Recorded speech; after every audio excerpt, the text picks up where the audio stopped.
لبيك اللهم لبيك لبيك لا شريك لك لبيك إن الحمد والنعمة لك والملك لا شريك لك لبيك اللهم لبيك لبيك لا شريك لك لبيك إن الحمد والنعمة لك والملك لا شريك لك. اعوذ باللہ من الشیطان الرجیم بسم اللہ الرحمن الرحیم ان اول بیت وضع للناس للذی ببکۃ مبارکا وہدی للعالمین فیہ آیات بینات مقام ابراہیم ومن دخلہ کان آمنا وللہ علی الناس حج البیت من استطاع الیہ سبیلا ومن کفر فإن اللہ غنی عن العالمین. بے شک سب سے پہلی عبادت گاہ جو انسانوں کے لیے تعمیر ہوئی وہ وہی ہے جو مکے میں واقع ہے. اس کو خیر و برکت دی گئی اور تمام جہان والوں کے لیے مرکز ہدایت بنایا گیا. اس میں کھلی ہوئی نشانیاں ہیں. ابراہیم کا مقام عبادت ہے اور اس کا حال یہ ہے کہ جو اس میں داخل ہوا مامون ہو گیا. لوگوں پر اللہ کا یہ حق ہے کہ جو اس کے گھر تک پہنچنے کی استطاعت رکھتا ہو وہ اس کا حج کرے، اور جو کوئی اس حکم کی پیروی سے انکار کرے تو اسے معلوم ہو جانا چاہیے کہ اللہ تمام دنیا والوں سے بے نیاز ہے. معزز عازمین حج، آپ کس قدر خوش قسمت ہیں کہ اللہ تعالیٰ نے آپ کو حج کی استطاعت عطا فرمائی اور اس مقدس سفر کے لیے چن لیا. اس میں کوئی شک نہیں کہ حج کا سفر ایک مشکل سفر ہے، لیکن اگر حج کے لیے روانگی سے قبل باقاعدہ تربیت حاصل کی جائے تو یہ سفر آسان ہو سکتا ہے. معزز عازمین حج، حج اسلام کا ایک اہم رکن اور فریضہ ہے جو مالی و جسمانی استطاعت رکھنے والے ہر مسلمان مرد و عورت پر زندگی میں ایک بار فرض ہے.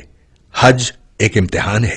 اس کی ادائیگی میں کسی بھی قسم کی تنگی اور دشواری پیش آ سکتی ہے. حج ایک عظیم عبادت ہے جس سے ہمیں محبت اور اخوت کا درس ملتا ہے. اللہ کی راہ میں پیش آنے والی مشکلات کو صبر اور حوصلے سے برداشت کرنا ہی اس عبادت کی شان ہے. آپ کو چاہیے کہ حج کے دوران لڑائی جھگڑے سے گریز کریں اور اللہ کے مہمان بننے کا صحیح حق ادا کریں. حج اسلام کے بنیادی ارکان میں سے ایک رکن ہے اور زندگی میں ایک مرتبہ ہر آزاد، ذی ہوش، عاقل، بالغ اور صاحب استطاعت مسلمان مرد و عورت پر فرض ہے. حج ہر مسلمان کی تمنا اور زندگی کا بلند ترین نصب العین ہے. حج کی 3 اقسام ہیں: حج افراد، حج قران اور حج تمتع. حج افراد اس طریقے کو کہتے ہیں جس میں عازم حج احرام باندھتے وقت صرف حج کی نیت کرے.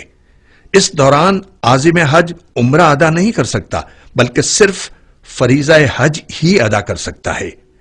حج قران وہ طریقہ ہے جس میں عازم حج میقات یا میقات سے پہلے عمرے اور حج کا ایک ساتھ احرام باندھے اور عمرہ و حج کی ایک ساتھ نیت کر کے عمرے کے بعد نہ احرام کھولے نہ بال کٹوائے اور پھر اسی احرام میں مناسک حج ادا کرے. حج تمتع وہ طریقہ ہے جس میں حج کے مہینے میں میقات یا میقات سے پہلے احرام باندھ کر عمرے کی نیت کی جائے اور عمرہ ادا کرنے کے بعد بال کٹوا کر احرام کھول دیا جائے. پھر عازم حج 7 یا 8 ذی الحجہ کو مکے سے احرام باندھ کر حج کی نیت کرے. پاکستانی حجاج کی اکثریت حج تمتع کی نیت کرتی ہے. حج تمتع کرنے والے عازم حج کو مکۃ المکرمہ پہنچ کر سب سے پہلے عمرہ ادا کرنا ہوتا ہے جس کے لیے احرام میقات یا اس سے پہلے باندھا جاتا ہے. میقات سے مراد وہ مقامات ہیں جہاں پہنچ کر احرام باندھنا واجب ہے. ان میقات کا تعین اللہ کے رسول صلی اللہ علیہ وآلہ وسلم نے خود فرمایا ہے۔ میقات 5 ہیں: ذوالحلیفہ، جحفہ، قرن المنازل، یلملم اور ذات عرق۔ ذوالحلیفہ یہ مدینہ منورہ کی طرف سے مکہ مکرمہ آنے والوں کے لیے ہے۔ آج کل یہ مقام ابیار علی کے نام سے مشہور ہے۔ جحفہ یہ شام کی طرف سے مکہ المکرمہ آنے والوں کے لیے ہے اور مدینہ منورہ کے راستے کی مشہور منزل رابغ کے قریب ہے۔ قرن المنازل نجد کی طرف سے آنے والوں کے لیے ہے۔ آج کل یہ مقام السیل الکبیر کے نام سے جانا جاتا ہے۔ یلملم یمن کی طرف سے آنے والوں کے لیے ہے، جو آج کل السعودیہ کے نام سے مشہور ہے۔ پاکستان کے لیے یہی میقات ہے۔ ذات عرق یہ عراق کی طرف سے آنے والوں کے لیے میقات ہے۔ اگر کوئی شخص احرام باندھے بغیر میقات سے گزر جائے تو اس کے لیے ضروری ہے کہ واپس اپنے میقات پر جا کر احرام باندھے۔ ایسا نہ کرنے کی صورت میں اس پر دم واجب ہوگا، جس کے لیے اسے حدود حرم میں بکرا یا دمبا ذبح کروا کر فقراء مکہ میں تقسیم کرنا ہوگا۔ حج تمتع کرنے کا طریقہ یہ ہے۔ احرام باندھنے کا طریقہ: احرام باندھنے سے قبل غیر ضروری بال اور ناخن کاٹ لیں اور غسل کر لیں۔ اگر حاجی کیمپ یا ایئرپورٹ سے احرام باندھنا ہو تو دوبارہ غسل کرنے کے بجائے صرف وضو کر لیں۔ احرام باندھتے وقت 2 انسلی چادریں اپنے جسم پر اس طرح باندھیے کہ ایک چادر تہبند یا لنگی کی طرح نیچے باندھ لیجئے۔ ضروری کاغذات اور رقم رکھنے کے لیے ایک پیٹی یعنی بیلٹ تہبند کے اوپر باندھ لیں، جبکہ دوسری چادر اوپر کے جسم پر اوڑھ لیں۔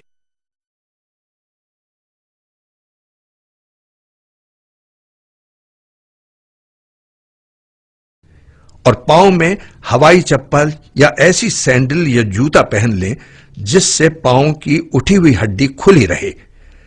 خواتین روزمرہ کا لباس ہی پہنیں، جبکہ سر پر ایسا اسکارف پہن لیں جس سے چہرہ نہ ڈھکے جبکہ بال ڈھکے ہوئے ہوں، یا پھر چہرے کا نقاب اس طرح ہو کہ چہرے پر چادر نہ لگے۔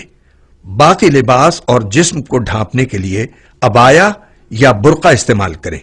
احرام کا لباس مکمل کر لینے کے بعد 2 رکعت نفل احرام ادا کیجیے۔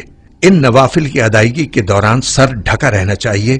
سلام پھیرنے کے فوراً بعد مرد اپنے سر سے چادر اتار لیں، لیکن دونوں کندھے ڈھکے رہیں۔ یاد رکھیں کہ دایاں کندھا صرف طواف کے وقت کھلا رکھا جاتا ہے۔ سر سے چادر اتارنے کے بعد عمرے کی نیت کریں۔ خواتین سر ڈھانپ کر رکھیں۔ عمرے کی نیت اگر عربی میں آتی ہے تو ٹھیک، ورنہ کسی بھی زبان میں کی جا سکتی ہے۔ اللہم انی ارید العمرۃ فیسرہ لی وتقبلہ منی۔ اے اللہ، میں عمرے کا ارادہ کرتا ہوں، اس کو میرے لیے آسان فرما دیجئے اور قبول فرما لیجئے۔ مرد حضرات نیت کرنے کے بعد اونچی آواز میں 3 بار تلبیہ پڑھیں، جبکہ خواتین تلبیہ آہستہ پڑھیں۔ لبیک اللہم لبیک لبیک لا شریک لک لبیک ان الحمد والنعمت لک والملک لا شریک لک۔ میں حاضر ہوں یا اللہ، میں حاضر ہوں، میں حاضر ہوں، تیرا کوئی شریک نہیں، میں حاضر ہوں، بے شک تمام تعریفیں اور نعمتیں تیرے لیے ہیں اور ملک بھی تیرا کوئی شریک نہیں۔ یہ ضروری نہیں کہ نیت احرام کی چادریں پہننے کے فوراً بعد گھر یا ایئرپورٹ پر کی جائے۔ آپ دوران سفر ہوائی جہاز پر بھی نیت کر سکتے ہیں، کیونکہ جہاز پر میقات کی آمد سے پہلے اعلان کیا جاتا ہے۔ اب آپ حالت احرام میں ہیں اور احرام کی پابندیاں آپ پر لازم ہو چکی ہیں۔ احرام کی حالت میں یہ باتیں حرام ہیں: خوشبو لگانا، مرد کو سلے ہوئے کپڑے پہننا، ناخن کاٹنا، حجامت کروانا یا کوئی بال توڑنا، البتہ جو بال یا ناخن خود سے گر جائے اس پر کوئی دم یا فدیہ نہیں۔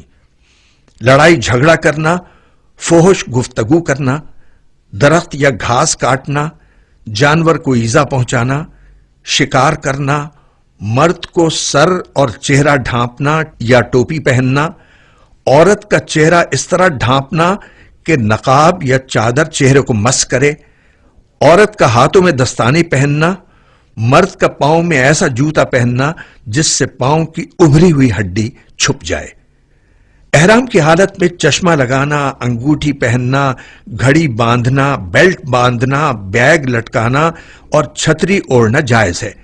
احرام اگر گندا ہو جائے تو اسے دھویا اور تبدیل کیا جا سکتا ہے۔ اس سلسلے میں مزید معلومات تربیتی پروگراموں میں شرکت کر کے حاصل کیجیے۔ مسجد حرام میں داخل ہوتے وقت پہلے اپنا دایاں پاؤں اندر رکھیں اور پھر مسجد میں داخل ہونے کی دعا پڑھیں۔ بسم اللہ والصلاة والسلام علی رسول اللہ، اللہم افتح لی ابواب رحمتک۔ اللہ کے نام کے ساتھ اور درود و سلام ہو رسول اللہ پر، اے اللہ ہمارے لیے اپنی رحمت کے دروازے کھول دے۔